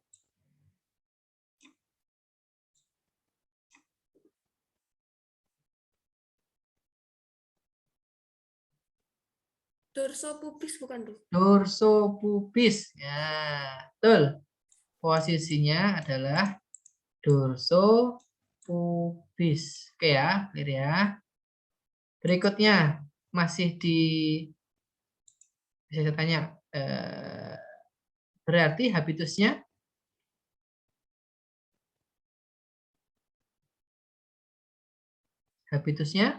Abnormal dokter. abnormal. Oke, good. Gambar terakhir. Siapa ini ya? Auliauna. Iya, Dok. Situsnya apa ini? Yang gambar terakhir? Situsnya longitudinal posterior, Dok. Betul, longitudinal posterior. Yang kamu bisa lihat adalah ekor dan kedua kaki belakang. Betul. Sekarang posisi. Posisinya dorsosakral. Dorsosakral. Habitus Abnormal, Dok. Oke, betul abnormal. Kalau saya tanya hambatan, hambatannya apa, Dek? Betul, habitusnya abnormal. Hambatannya apa? Kalau hambatan tuh apanya fetus akan terhambat karena terkena apanya induk. Gitu.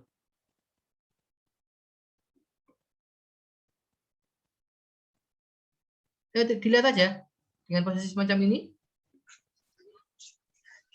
Kaki belakangnya, Dok. Kaki belakangnya kenapa?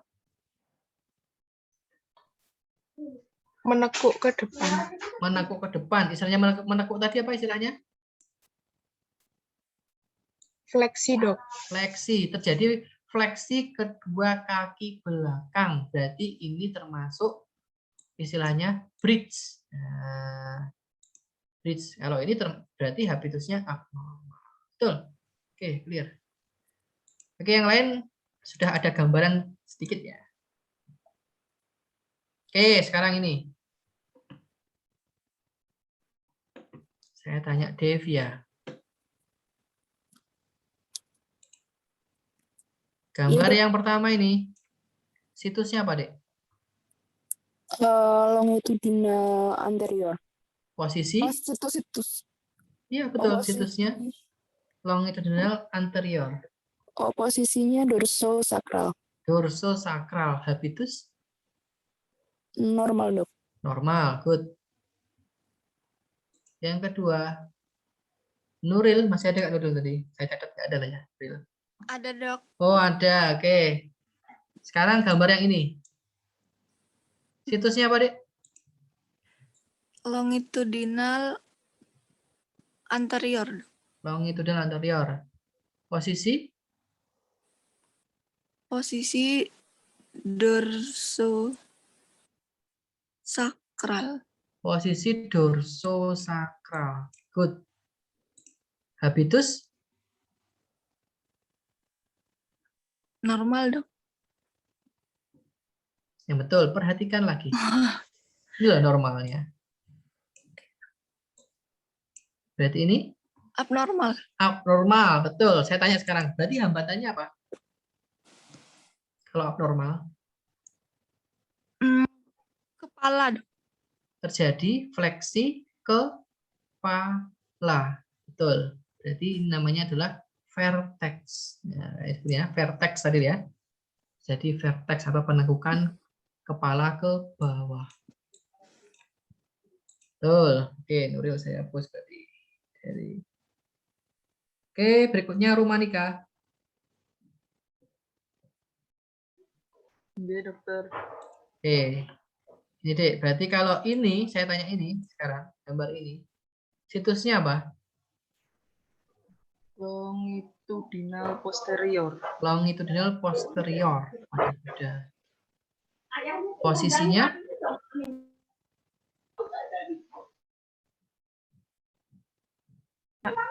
Posisinya dorsosakral, dokter. dorsosakral, habitus Normal. normal. Tapi perlu diingat pada kuda karena bagian ini bagian apa?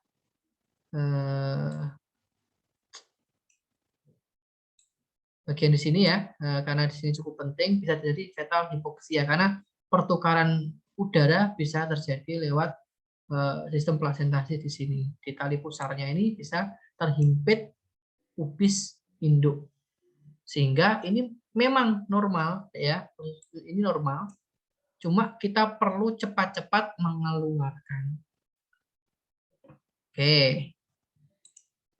Berikutnya Diki.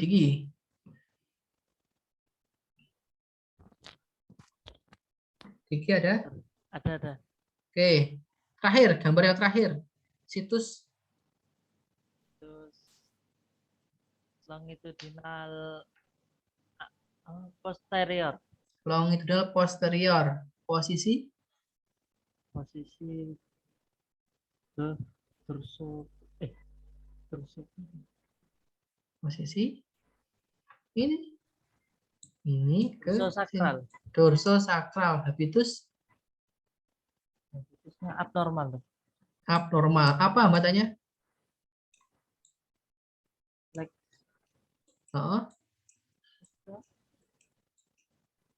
Fleksi apa? Fleksi bridge. Nggak tahu. Kurang tahu. Dok. Ya, ini hambatannya adalah bridge. Apa itu bridge? Kaki belakang yang Terjadi penekukan kedua kaki belakang. Oke, betul. Ya, bisa membayangkan ya. Oke, sehingga kita perlu adanya pertolongan di sana sehingga anak sama induknya kita bisa selamatkan. Oke. Ada yang ditanyakan dari pendahuluan distonia fetalis. Kalau step by step tiap hambatan nanti akan kita bahas di praktikum online ya. Ada yang tanya? Sebelum ada satu kuliah satu lagi. Oke ya, kuliah satu lagi saya kasih hanya 15 menit supaya pas nanti jam 9:05 lah kalian bisa start untuk persiapan kuis. Karena saya pengennya kuisnya ya kalau bisa bagus lah ya nilainya ya. Tapi kerja sendiri, jangan sampai contohan. Ada yang tanya? Permisi dokter, izin bertanya. Yuk. Untuk dari yang vetotomi sendiri itu, untuk vetotominya itu memakai apa ya dok? Oke. Untuk vetotomi pakai alat yang tajam otomatis ya, karena kita akan merobek-robek dan memotong bagian sendi ekstremitas atau bagian sendi dari leher dan sebagainya. Alatnya berarti dia nggak harus besar, karena kalau besar dia akan merobek saluran ya kan. Ada istilahnya apa ya saya lupa. Nanti ketemu kuliah kelima dengan Dr. Tita Damayanti mengenai alat-alat kebidanan. Alat tersebut seperti pisau yang dikaitkan di jari. Jadi ada lubang untuk mengaitkan gini ya, gini, dan di ujungnya ada ujung runcing melingkar seperti arit gini. Yang itu tajam. Nah, tangan kalian masuk ya, masuk begini dan bagian mana ya? Bagian ini memegang ekstremitas dan bagian ini bagian untuk memotong. Jadi memotongnya gini. Nah, kamu bayangkan ketika sama seperti ketika mau memotong pucuk daun teh, ibu-ibu yang mau memotong pucuk daun teh kan hanya pakai ujung jari gini kan, sama itu juga sama. Masuk, mengambil ekstremitas, mengambil bagian organ, terus kamu potong. Ya. Tapi motongnya, kenapa tadi di kulit atau di bawah kulit? Kulit itu sebagai wadahnya. Yang dipotong adalah bagian-bagian di dalam. Supaya ketika kulit itu kamu pegang dan kamu keluarkan sebagai wadah atau ibaratnya tasnya ya. Tasnya yang tas wadah, tas yang berisi di dalamnya adalah organ-organ yang siap dikeluarkan. Kenapa semacam itu? Kalau kamu potong ngawur saja, kamu potong del gitu ya kakinya, kamu potong del ekornya, kamu potong del kepalanya. Ketika kamu tarik, yang kamu keluarkan nggak semuanya, gitu. Ada bagian yang masih tertinggal di dalam. Sehingga memang pemotongannya aman itu di bawah kulit. Kamu buka bagian kulit yang mana, kamu potong sendinya. Kamu cari lagi bagian yang lain lagi. Kamu buka sedikit kulitnya, kamu cari fleksi sendinya, kamu potong lagi sendinya. Sehingga ketika kamu tarik, itu masih utuh bagian-bagiannya. Walaupun sudah terpotong-potong ya, tapi tetap lengkap gitu, yang dikeluarkan lengkap, nggak ada yang tertinggal. Jadi, saya lupa namanya, hawk knife namanya ya, hawk knife. Knife itu kan pisau hawk, artinya bisa dikalungkan, dicincinkan di ujung jari sini. Itu. Terima kasih, dokter. Ya.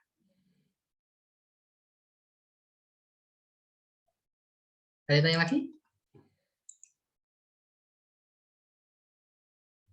Kalau nggak tanya lagi, saya jelaskan berikutnya mengenai distokia karena oversize fetus. Ya, yang pertama tadi ya, karena ini cukup singkat, hanya 15 menit, perhatikan dengan baik-baik. Nah, distokia karena oversize fetus ini memang karena fetusnya terlampau besar, tadi yang saya sebutkan, atau karena dia twin, besar dan ada 2, atau dia terjadi monstrositis. Itu sudah saya jelaskan tadi. Atau dia bukan absolut tadi ya, yang satunya karena induknya sapi kecil diisi ke bibit sapi besar. Nah, fetal oversize ini kalau dia absolut, ya, yang absolut, perhatikan, yang memang dia fetusnya too large, terlalu besar, ini bisa terjadi bukan hanya karena intake protein yang besar, metabolisme induk dan fetusnya oke, breed, tapi juga masalah prolonged gestation. Atau fetus yang ini harusnya dikeluarkan pada hari ini, tapi nggak keluar-keluar, nggak ada tanda-tanda induknya mengeluarkan. Dibiarkan saja sama dokter Yonya karena plasentanya juga masih banyak di dalam. Dibiarkan seminggu, 2 minggu, sebulan, 2 bulan, di dalam cavum abdominis, fetus tetap akan metabolisme, akan memperbesar size-nya ya. Sehingga kalau kejadian prolonged gestation, tinggi kemungkinan fetusnya terjadi oversize. Itu. Seperti kebalikannya, kalau dia prematur, fetusnya juga undersize ya, tapi masih dikategorikan normal dan abnormal prematur itu. Prematur yang normal jika berat badannya walaupun kurang dari waktu pengeluaran normalnya masih di range berat yang normal. Tapi kalau beratnya di bawah berat normalnya keluar fetus, dia baru masuk ke prematur. Itu perlu inkubator, perlu suntik dexamethasone untuk mematangkan paru-paru si fetus, perlu ruangan khusus, perlu intake nutrisi khusus dan sebagainya kalau gitu ya. Oke. Ya, ingat-ingat kalau dia prolonged gestation, kalau dia kebuntingannya lebih dari masa kebuntingannya, jauh dari situ, dia akan kemungkinan terjadi oversize fetus. Oke, tapi ini jarang terjadi. Yang sering terjadi yaitu tadi relatif oversize fetus. Induk sapi kecil diisi oleh bibit sapi yang besar. Tuh ya. Atau yang ketiga, makanan cukup banyak ya, makanan cukup banyak, tapi kandangnya sempit atau kandang intensif, bukan ekstensif. Dikandangkan terus jarang bergerak, tapi makannya berlimpah, yaitu juga bisa terjadi oversize fetus. Karena metabolismenya nggak kebuang oleh induknya, tapi semua masuk ke fetusnya. Metabolisme dari nutrisi yang dimasukkan si induk nggak kebuang oleh gerakan induknya atau aktivitas induknya, tapi semua masuk ke full ke fetusnya. Tuh. Terus lain-lain contohnya Belgian Blue, sapi double muscle yang kemungkinan coba kalian lihat sapi double muscle kalau berjajar begitu kontes binaraga double muscle itu lihat aja induknya semacam itu. Kondisi bagian belakangnya, double muscle-nya sampai sedemikian hebatnya sehingga size atau rongga pengeluaran fetusnya juga akan terhambat. Penanganannya untuk oversize fetus ini kita cek dulu hidup dan mati fetusnya dan kita diagnosis situsnya masuk longitudinal anterior atau posterior. Kalau kita bisa lakukan simple traction sampai ke force traction, lakukan. Kalau masih bisa kita tolong dengan membantu menarik paksa, ya lakukan. Tapi kalau nggak bisa, kita bisa lakukan episiotomi. Ya. Atau bahkan yang paling aman memang seksosesaria, kalau misalkan nggak bisa. Episiotomi itu apa, Dok? Episiotomi itu memotong bagian kecil dari vulva ke bawah ke arah perineumnya. Perineum itu apa itu? Daerah antara rongga rektum sama rongga vulva. Yang itu pada manusia pun sering dilakukan episiotomi. Ya, sering dilakukan itu. Kalau misalkan pada manusia itu kalau misalkan kita bantu mengeluarkan fetusnya nggak bisa, ibunya merjanya nggak sudah kuat tapi nggak cukup, hanya muntuk-muntuk kepalanya keluar, nah, muntuk masuk lagi. Biasanya dokter kandungan dengan cepat akan memotong atau membuat pelebaran jalur ya dengan memotong ke kiri sama ke kanan. Jarak itu ya, jarak antara rongga rektum sama rongga vagina atau vulva, dibuat space potongan ke kiri dan ke kanan supaya rongganya lebih lebar lagi. Ketika di merajaan lagi kontraksi bisa dikeluarkan. Itu memperlebar intinya ya. Tapi kalau itu pun juga dirasa nggak cukup kuat karena kamu diagnosis besar banget fetusnya, ya wes seksosesaria saja biasanya pilihannya. Tapi kalau misalkan diagnosisnya mati, ya kalau seksosesaria biayanya mahal, cukup kita lakukan embriotomi atau fetotomi tadi, memotong-motong bagian dari fetus untuk kita keluarkan dari salurannya melalui vagina dan vulva. Kita pervaginal kita keluarkan. Itu ya. Tapi kalau hidup pilihannya adalah seksosesaria. Jika simple traksi nggak bisa, force traksi nggak bisa, episiotomi pun nggak bisa. Tapi jangan lakukan sampai ke episiotomi baru seksosesaria, kasihan induknya. Misalkan contohnya kita diagnosis oversize fetus, lalu kita diagnosis hidup mati, masih hidup. Kita cek longitudinal anterior. Oke, kita traksi nggak bisa, kita force traksi pun nggak bisa. Kita cek ternyata besar sekali. Jangan nunggu episiotomi dulu baru seksosesaria, langsung seksosesaria. Itu. Tapi kalau kamu rasa, oh ini bisa kok masuk ke apa? Serviks sudah keluar serviks, sudah keluar dari serviks. tinggal di bagian vagina sama vulva sini yang nggak bisa keluar. Oke, kamu melakukan episiotomi. Kamu buka jalur lagi di vagina sama vulva. Merobek kanan kiri. Baru dikeluarkan. Tapi otomatis setelah dirobek, dijahit kembali atau ditutup kembali. Tuh ya. Ini simple traction atau force traction. Raih apa yang bisa diraih, ya. Raih apa yang bisa diraih. Bahkan ini cuci pangkal ekor, anus, perineum, dan vulva. Induknya ini ya. Biar tidak terjadi cross contamination. Ini step by step. Lalu cuci tangan, operatornya cuci tangan, pakai rectal glove, lalu pakai pelicin. Oke, terus kita diagnosis situsnya. Oh, dia longitudinal anterior. Pakai 3 tali yang steril untuk memfiksasi kepala dan kedua kaki depannya. Oke. Nah, ini cara memfiksasi kepala. Ya, supaya tidak terjadi dislokasi cervicalis atau terjadi bahaya kalau terjadi dislokasi leher, bisa mati gitu. Yang tepat semacam ini ya. Atau bisa terjadi dislokasi mandibula kalau kamu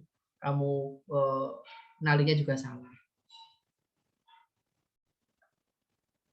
Oke, berikutnya pakai fiksasi fetlock joint pada kedua kaki depan, baru kita lakukan traksi.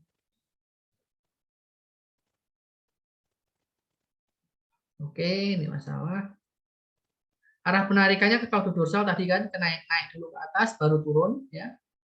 Ke bawah. Batasnya 5 menit. Jika 5 menit traksi nggak bisa karena oversize fetus, langsung cepat-cepat kita lakukan proses seksualia ya, atau fetotomi kalau dia mati. Karena apa? Karena kalau sudah ditraksi nggak bisa, ada bahayanya karena beberapa bagian daripada fetus sudah masuk ke serviks dan vagina di mana ruang itu sempit. Sehingga ada kemungkinan terjadi asfiksia atau kesulitan bernafas. Sehingga pilihan seksualia harus cepat-cepat dilakukan biar si fetusnya selamat. Ini arah penarikannya ya. Ke caudodorsal terlebih dahulu, baru ke ventral. Naik dulu ke atas, baru sudah keluar, turunkan ke bawah. Jangan terus-terusan naik ke atas gini. Kalau naik ke atas gini, kakinya sudah di sini, kamu lepas, dia akan terjun bebas ke bawah sini. Oke. Ini hip lock pada ini, pada fat loin joint pada digitinya ya, fiksasi dan coba perhatikan ini induknya ya, ini induknya, ini vulvanya, ini pelvic pakai space yang paling lebar. Nah, nariknya juga miring ke kiri atau ke kanan, nggak usah terlalu miring gini ya, sedikit miring, rotasi 45 derajat supaya kita dapat space paling lebar pengeluaran fetus.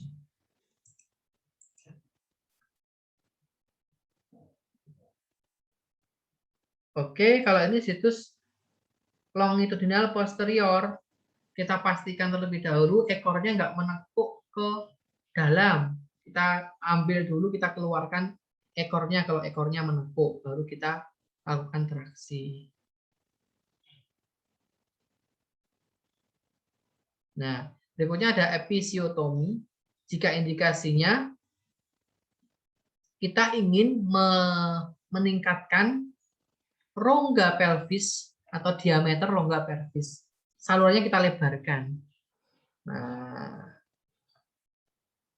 Nah, ini jangan salah ya arahnya. Nah ya, ini vulva ya, perhatikan ini vulva ya.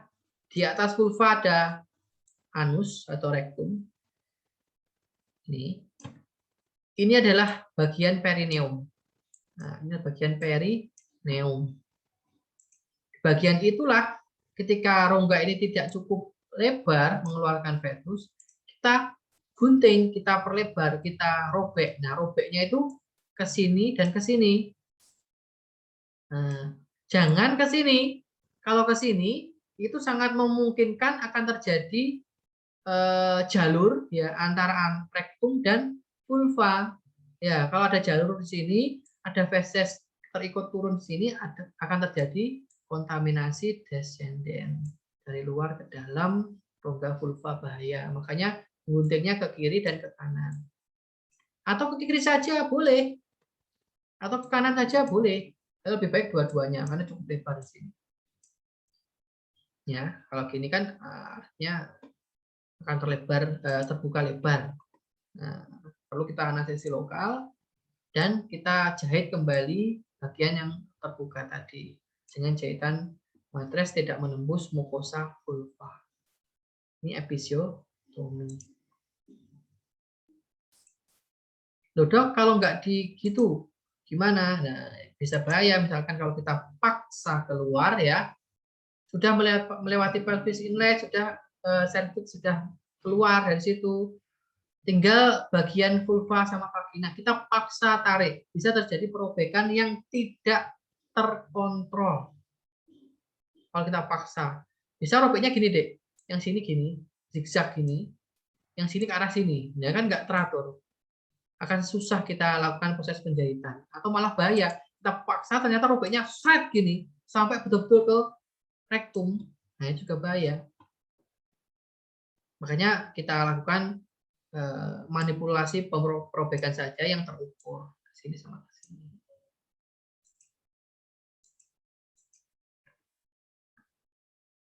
Nah, inilah proses mencoba merobek atau membuat space atau episiotomi tadi ya. Walaupun tidak terlalu steril ini, tapi ya kurang lebih semacam inilah ya. Harus kita jahit kembali. Ini juga sebetulnya tidak terlalu perlu dicontohkan karena sangat panjang. Sebenarnya nggak panjang. Kalau kita lakukan episiotomi kiri kanan, ini sebenarnya nggak terlalu panjang. Nah, orang ini untuk dicontohkan oleh Dr. Susan ini hanya satu robekan, tapi panjang sekali, cukup bahaya karena banyak sekali jahitan yang nanti digunakan untuk menutup ya. Ya ini keadaan oversize fetus mau paksa bagaimanapun tidak bisa ya. Nah, ini bahaya kalau semacam ini. Minimal kita keluarkan lidahnya, kita cek hidup matinya. Kalau semacam ini kita cepat-cepat. Kalau oversize fetus itu tenaga harus cepat-cepat. Step selanjutnya apa ini? Step selanjutnya apa ini ya?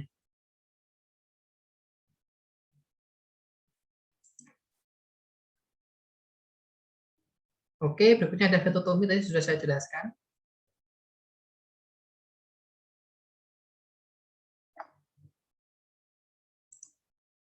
Ini, coba perhatikan. Ini ada alat untuk menekan bagian fetus ke dalam kepalanya ya. Baru tangannya ini tangan ya, bagian tangan. Ini masuk untuk merobek-robek, memotong-motong bagian organ.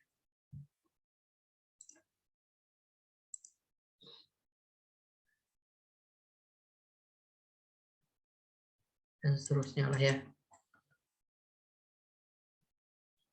Oke, perawatan ini juga perhatikan setelah partus, postpartus treatment baik pada induk sama pada fetus karena cukup penting ini. Kalau induk kita tidak rawat post treatmentnya itu akan terjadi gangguan reproduksi sering ya. Berikutnya, kalau pada fetus kalau kita tidak treatment dengan baik, fetusnya tidak akan bisa tumbuh kembang dengan bagus. Ciri khasnya apa? Kalau pada fetus postpartus seminggu 2 minggu awal tidak terjadi diare, berarti minimal penanganan postpartus untuk fetusmu bagus. Nanti kalau kamu punya sapi atau misalkan kamu menangani di suatu peternakan gitu ya. Kalau induk sama karena banyak kemungkinan terjadi, misalkan tidak terjadi involusi uteri yang maksimal, atau terjadi gangguan reproduksi yang lain, endometritis, metritis, itu bisa terjadi kalau kita salah penanganan atau tidak kita tangani dengan betul. Induk postpartus. Ini twin dystocia kalau dia bisa keluar di usianya, usia kelahirannya, biasanya ukurannya kecil dua-duanya. Kenapa? Karena space rongga uterus itu untuk sapi memang disiapkan hanya untuk satu fetus. Artinya apa? Sama-sama kalau kita timbang lahir satu fetus 45 kilo atau misalkan 52 kilo lah satu fetus. Kalau dia twinning lahir di usia yang tepat dia keluar, ya sapinya yang dua ini lahirnya separuh-separuh. Artinya satu fetus keluarnya kurang lebih 27 kilo per satu fetus. Kalau dua ya 52 kilo tadi. Hampir sama dari kalau kita gabungkan dengan satu fetus. Kecil sekali. Tapi kalau intake nutrisinya bagus ya bisa tumbuh kembang dengan normal nantinya. Bisa besarnya juga sama dengan sapi yang cuma keluar satu. Cuma penanganannya cukup ekstra kalau ini ya, kalau tuh ini. Tuh ya. Ini beberapa case ya. Adanya Cystotoma reflexus. Nah, ini sapinya kelihatannya normal, ternyata di dalamnya nggak normal semacam ini ya. Atau adanya Perosomus elumbis, ya, adanya ketidaknormalan perkembangan ekstremitas. Ini contohkan kaki belakang.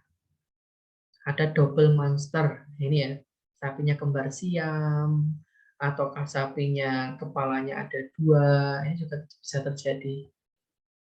Double head ini ya, sapinya kepalanya dua. Kalau yang babi itu kayaknya editan itu ya. Tapi kalau sapi ini betul banyak kita temukan. Atau misalkan sapi kepalanya satu, tapi ada tambahan kaki depannya, tapi bukan di sebelah kaki depannya, tapi menjulur ke arah atas, seperti tanduk, itu kaki. Juga sering terjadi.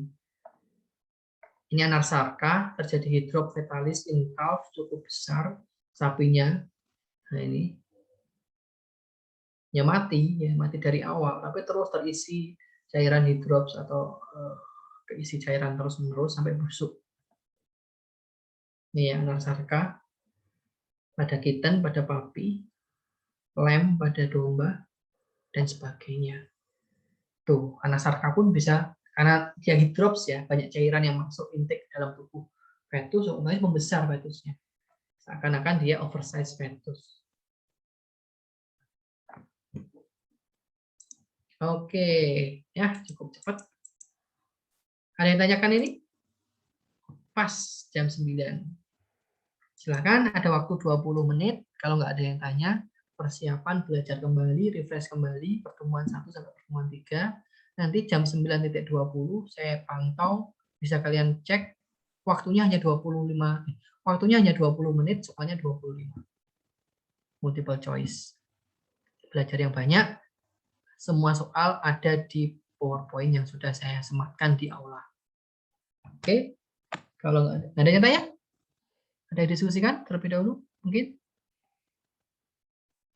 Kalau nggak ada yang tanya, terakhir saya mau mana ini kalau mau mana ya? Saya sebentar. Oke. Galeri full. Oke. Silakan open kamera terlebih dahulu. Bagi yang bisa open kamera, saya mau screenshot 30 berapa ini? 36 tadi ya yang masuk ya. Yang nggak masuk saya coba tandai, tidak masalah sih nggak masuk karena memang pilihan ya. Tapi saya cocokkan dengan absensi. Oke, 1, 2, 3 slide pertama. Monica, Virgi, 1, 2, 3. Sebentar. Sebentar. Mana ini? Bentar ya.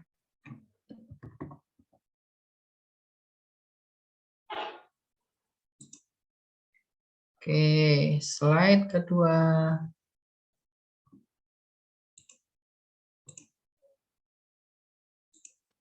Satu.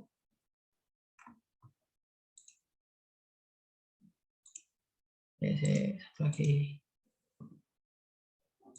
1, 2, 3. Oke, selamat siang semuanya. Belajar yang maksimal ya. Semoga kuisnya sukses. Saya akhiri kuliahnya. Assalamualaikum warahmatullahi wabarakatuh. Waalaikumsalam warahmatullahi wabarakatuh. Thank you, Iya. Dokter. Oke, siapa Sherly masih ada ya? Sherly?